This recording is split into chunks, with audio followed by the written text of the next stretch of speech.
Keunggulan pasangan Jokowi Maruf Amin di mata kelompok milenial apakah merupakan refleksi pilihan rasional mereka? Kita akan membahasnya bersama pengamat politik Dimas Oki Nugroho dan Ketua Umum PKPI Dias Hendro Priyono. Mas Dias dan juga Mas Dimas, terima kasih telah hadir bersama kami di studio. Kita awali perbincangan dari Mas Dias terlebih dahulu. Mas Dias, ini dari sejumlah survei memang kubu Jokowi ini unggul di kalangan milenial. Tapi bagaimana kemudian kubu Jokowi ini memetakan karakter ataupun kebutuhan dari pemilih milenial itu sendiri?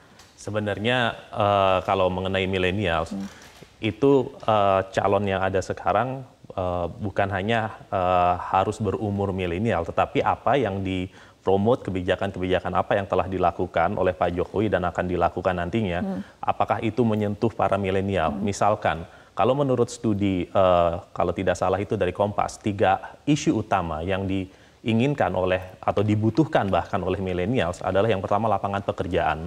Kedua, mengenai harga. Ketiga, mengenai kemiskinan. Nah, yang pertama, lapangan pekerjaan ini sudah terbukti bahwa di dalam pemerintahan Pak Jokowi, setiap tahunnya tercipta 2, sekian juta lapangan pekerjaan. Kadang 2,4, kadang 2,8. Dan janji kampanye akan selesai 10 juta dalam periode ini. Dan ini sepertinya sudah tuntas kalau katanya Kemenaker. Dan unemployment rate kita, tingkat pengangguran terbuka kita pun juga sudah menurun. Sudah menurun sampai angka sekitar 5%-an. Dan ini lumayan rendah. Dan yang perlu digarisbawahi, dalam tingkat milenial pun, unemployment rate-nya itu sudah turun dari 32 tahun 2005 sampai ke 19%. Artinya 3 poin ini kemudian akan menjadi prioritas pada saat kampanye atau seperti apa? Apakah juga akan masuk ke ranah media sosial seperti itu? Iya, artinya begini, 3 ide ini adalah hal yang memang diinginkan oleh millennials. Jadi millennials itu tidak bisa hanya misalnya kita bergaya-gaya seperti millennials tapi tanpa esensi, tanpa substansi. Dan saya rasa Pak Jokowi sudah mengadres ketiga isu ini dengan mengurangi kemiskinan dan inflasi yang terkontrol dan juga membuka lapangan pekerjaan. Ini sudah menguatkan bahwa pilihan yang tepat untuk millennials adalah capres beliau ini. Oke, ya artinya Mas Dimas dengan tadi ada 3 poin yang disebutkan oleh Mas Dias. Apakah substansi kampanye seperti ini memang bisa mendekatkan pada pemilih milenial?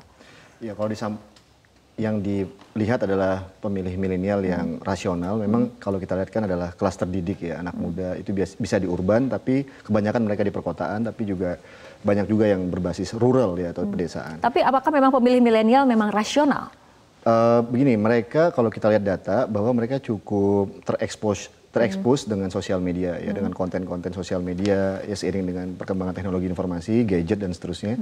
Jadi mereka terekspos dengan informasi yang sangat intens dan di informasi itu tentunya juga di dalamnya ada banyak informasi ya, terlepas dari informasi itu kemudian ada provokasi juga di sana. Tapi sesungguhnya anak-anak muda ini membandingkan berbagai konten yang satu dengan konten yang lain, mereka lihat kira-kira yang mana yang memang bisa positif dan memberikan knowledge atau sisi positif bagi mereka. Nah, mereka tentunya akan lebih banyak mempertimbangkan kinerja ya dari atau yang bukti yang proven yang sudah memang dilakukan. Artinya pencapaian seperti pencapaian, itu. Achievement, dan itu memang dimiliki oleh capres ya nomor 01. Dan itu kita lihat bahwa yang ini sebenarnya diharapkan oleh banyak anak muda adalah sesungguhnya debat atau perdebatan di publik yang lebih mengemuka tentunya adalah kaitannya dengan kebijakan, dengan achievement, dengan prestasi dan seterusnya. Baik, Mas Dias. Ya, memang pemilih milenials ini rasional. Saya hanya menguatkan aja tadi poin yang pertama saya katakan bahwa millennials ini tidak bisa hanya diberikan gimmick saja, tetapi kita harus juga deliver apa yang akan kita tekankan. Misalnya saja Pak Ma'ruf Amin. Pak Ma'ruf Amin ini walaupun tua, tapi ketika kita lihat pidato beliau di beberapa tempat, beliau selalu menceritakan mengenai orang tua yang menanam pohon. Dan orang lain nanya, Bapak sudah tua, kenapa menanam pohon? Karena dia menanam pohon untuk memberikan buah kepada generasi berikutnya. Dan jadi itu mengesankan bahwa walaupun umur ini tua, beliau tua, tetapi yang beliau tekankan tetap saja generasi berikutnya. Selain kemudian membahas substansi, bagaimana dengan gaya dari paslon, gaya komunikasi politik? Kita akan membahas mengenai masalah ini, tapi kita ikuti jeda berikut terlebih dahulu. Kita lanjutkan kembali perbincangan Mas Dimas. Jika kemudian pemilih milenial adalah rasional, bagaimana pengaruhnya gaya dari paslon ini untuk mendekati milenial itu sendiri? Ya, ini penting karena sebenarnya ada dua perdebatan tadi sampaikan juga oleh Bang Dias tadi bahwa apakah anak muda itu memang ingin melihat sosok keanak mudaan itu terrepresentasi di masing-masing capres atau cawapres atau tidak. Nah, kalau saya melihat bahwa dari survei kita juga melakukan riset dan dari lembaga-lembaga survei yang lain, sesungguhnya yang dicari adalah otentisitas anak muda itu. Tadi kan dikutip riset Alfara ya. Alfara itu juga menemukan rumusan yang penting untuk para capres dan cawapres dalam mendekati anak muda. Rumusan mereka kan PANIC kalau nggak salah. P itu practicality, A itu authenticity. Nah, authenticity ini menjadi penting dan novelty, interactivity, dan creativity. Nah, 5 ini menurut saya masing-masing ada di tiap-tiap capres dan cawapres. Nah, tinggal penekanannya. Nomor 01 sudah diuntungkan dengan prestasi kinerja. Nah, sekarang tinggal sesungguhnya mampu kebijakan-kebijakan apa yang mampu diperjuangkan sehingga para anak muda milenial ini merasa terrepresentasi di sana. Jadi bukan kepada gaya pakaian dan seterusnya menurut saya, tapi juga lebih pada esensi, substansi apa yang memang diperjuangkan dan dijadikan sebagai sebuah keuntungan bagi anak muda. Politisi muda, Mas Dias, apakah Anda setuju mengenai tadi? Sangat setuju dengan Mas Dimas ini. Jadi kalau menurut saya cara berpakaian itu hanya sebagian saja, enggak semuanya.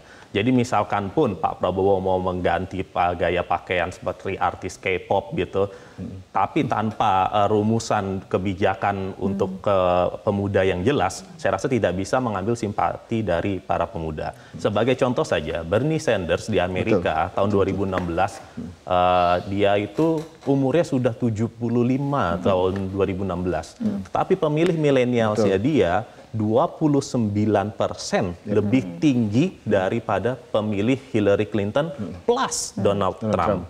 Karena apa? Karena dia itu fokus kepada dua hal yang diinginkan dan dibutuhkan oleh millennials di Amerika. Satu, student debt. Dua, climate change. Sementara Donald Trump ngomongin border, ngomongin ISIS, dia hanya dua itu saja, dan millennials langsung memilih dia. Dia tidak berpakaian jeans atau apa, tetapi itu dengan apa yang dia bicarakan bisa menggait suara milenial. Isi substansi, ide, gagasan yang disampaikan ternyata itu yang lebih banyak dipertimbangkan oleh pemilih milenial. Artinya juga bagi kelompok capres yang sebelah juga, artinya keanak mudaan seorang Sandi misalnya sebagai cawapres nomor 02 itu juga belum tentu menjamin anak muda cukup tertarik misalnya. Jika artinya ini betul-betul yang dilihat anak muda rasional itu adalah kebijakannya apa yang mampu merepresentasikan mereka gitu. Nah, itu yang identifikasi sebagai pemilih anak muda terdidik atau rasional tadi menurut saya, yang memang mereka betul-betul bisa terekspos oleh media. Kebijakan yang merepresentasikan para pemilih milenial, apa sebetulnya yang disiapkan? Ya, yang itu tadi, kalau kita berpaku kepada studi kan ada 3 hal itu tadi mengenai kemiskinan, harga, dan lapangan pekerjaan. Saya rasa dengan apa yang dilakukan Pak Jokowi selama ini itu sudah memenuhi 3 kepentingan dasar dari para milenials, dan dengan apa yang dilakukan oleh Pak Ma'ruf Amin dengan menceritakan bahwa yang dia lakukan adalah membuat landasan supaya Indonesia nanti bisa take off setelah generasi beliau gitu. Itu makanya kenapa beliau ini bersedia untuk menjadi cawapres. Ini semua narasi tersebut saya rasa kena di kalangan milenials gitu. Baik. Berbicara mengenai kalangan milenial, Mas Dimas, dikatakan ini rasional seperti itu. Tadi disebutkan salah satu pertimbangannya adalah kebijakan yang sudah terbukti seperti itu. Tapi bagaimana dengan loyalitas dari pemilih milenial itu sendiri? Iya.